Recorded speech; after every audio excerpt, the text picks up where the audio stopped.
What's up, guys? Josh from Strength Side. This is a bodyweight leg strength routine with a follow along warm up. I recommend doing this warm up with me, but if you want to skip straight ahead to the leg exercises, they will start at about 3 minutes and 15 seconds. So we start in a squat position and we're just pushing one knee out at a time. If you can't straighten your elbow all the way, that's completely fine. Just work with what your range is. So the big question that everyone seems to have an opinion on is, can you gain mass and strength in your legs with just bodyweight exercises? I would say yes, you can. But the answer is not super black and white. It's very layered. And of course, as opposed to using weights for your legs, it's going to take more time. You can't really be using external load for your legs if we're just trying to develop muscle and outright strength. With that being said, I think that bodyweight leg movements are extremely underrated and can develop a lot of muscle and strength. As we hop into knee circles here, keep the balls of your feet on the ground and circle the knees. So you really don't have to choose between weighted leg exercises and bodyweight leg exercises. Both can serve you, both can be a tool in your development. When it comes to gaining strength and mass through bodyweight leg movements, it just requires developing harder and harder variations of bodyweight leg movements and adding more and more volume. This all results in more intensity, and over time, added intensity equals more muscle and strength. But the main reason why I use bodyweight leg movements is because it develops range of motion and mobility that you can use in life, like athletics and sport and movement. So let's hop into the squat. And we're going to press one knee down at a time. So you slightly rotate the torso, you come on the toe, and you press that knee down. If you're not able to get the knee all the way to the ground, that's totally fine. Just work within your range and see if you can increase it over time. In conclusion, there's no reason why you need to choose between weighted leg exercises and body weights. You can use them both. I usually do a barbell squat 2 times a week, and the rest of my leg training is filled up with variations of the bodyweight leg movements you're about to see in this video. So you sitting at home or in the office, maybe you're at school, I want you to know 2 things as we wrap up this warm up with some calf raises. Press firmly on the toes and keep the knees locked out. Number 1 is that if you don't have access to a gym or you just simply don't have time, there's no excuse to not train your legs. You can still make a lot of progress in your leg training. And number 2 is if you've been squatting and deadlifting for the past years and you're strong but you're stiff and you feel like shit, then you can take a break from that, do some of these leg exercises, and feel better. The Cossack squat is very challenging because of the mobility demands it puts on the ankle and hips. Start with your legs spread wide. Squat down to one side, extend your hands in front of you for a counterbalance, and try to straighten the non-working leg as much as you can. As you squat down, push your knee forward and out. Attempt to keep your torso as upright as possible, which will require more mobility from the hips and the ankle.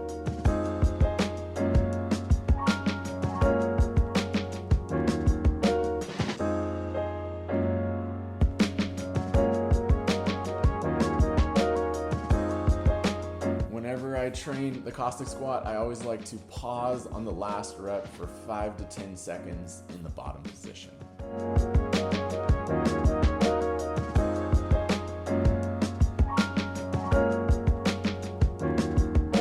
So if your mobility and range of motion is not quite up to the full Cossack squat yet, we have some regressions. The first one will be to just simply elevate your heel and use something that's pretty thick to elevate.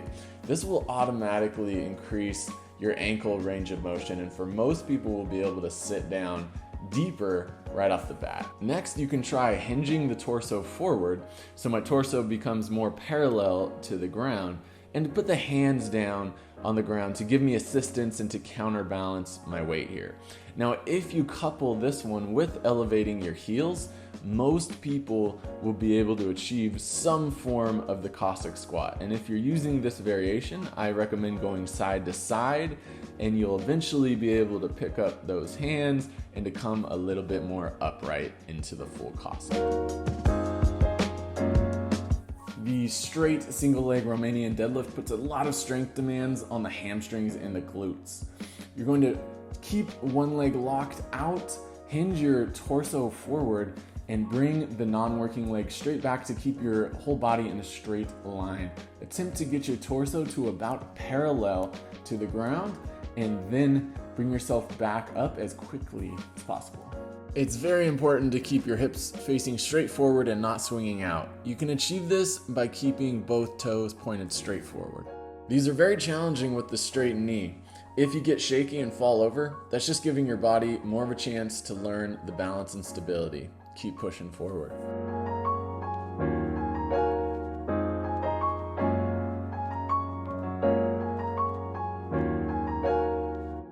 The sissy squat requires crazy amounts of strength from the quads. To do the sissy, push up onto your toes very firmly, send the knees forward and down, keeping the hips extended by squeezing the glutes as hard as possible. The sissy squat gets a bad rap for two different reasons, in my opinion. Number one is not having the correct form. So if you don't keep your hip extended in this motion, you're gonna put a lot of weird stress on the knees. Number two is the people who usually get injured doing this are the people who try to go too extreme right off the bat. You probably won't be able to do the full sissy squat right away, and you shouldn't. It's the equivalent to going in the gym, loading up the bar with way too much weight, and starting to squat. Of course you're going to get injured. We start by regressing the movement and doing a partial range of motion to an object. Place something in front of you and follow the same cues of keeping the hips extended, going on your toes, and moving the knees forward until you hit that object. Then you squat yourself back up. It's the bottom range of motion that's the most challenging. So over time, you can lower your object and get your knees closer to the ground. After you build up strength to an object, you can start to do it with no object, lowering and then sitting into a squat. So you do the sissy squat lowering motion, and once you hit the range where you're not comfortable, you simply set a hand down and go into a squat.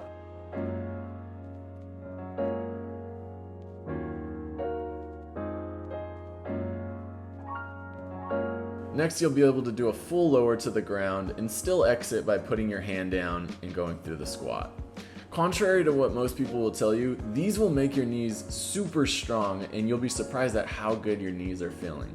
If you think I'm a quack job and these are going to kill your knees, then go ahead and not do them, but I'm going to keep up building quad and VMO strength through the sissy.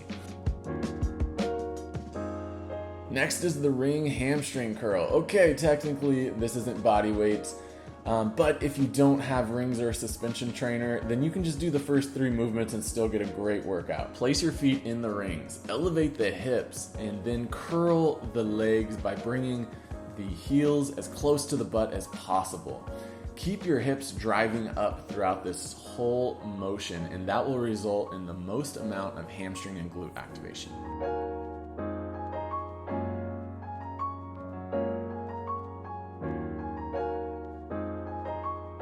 The further you bring your hips away from the anchor point, as I'm demonstrating here, the more difficult the movement becomes.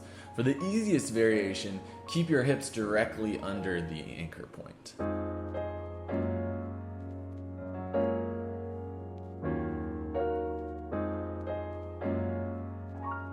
The great thing about this routine is it doesn't require much. You could do it in the gym for sure, but you could also do it at home, in your backyard, in a park, wherever. So as always, guys, take a picture of this routine, refer to the video to make sure you are using the correct technique for whatever variation you're using, and make some awesome leg strength gains. Give this a thumbs up and I will appreciate you. Comment below, let me know how your workout goes. Subscribe to Strength Side. As always, I'll see you in the next one.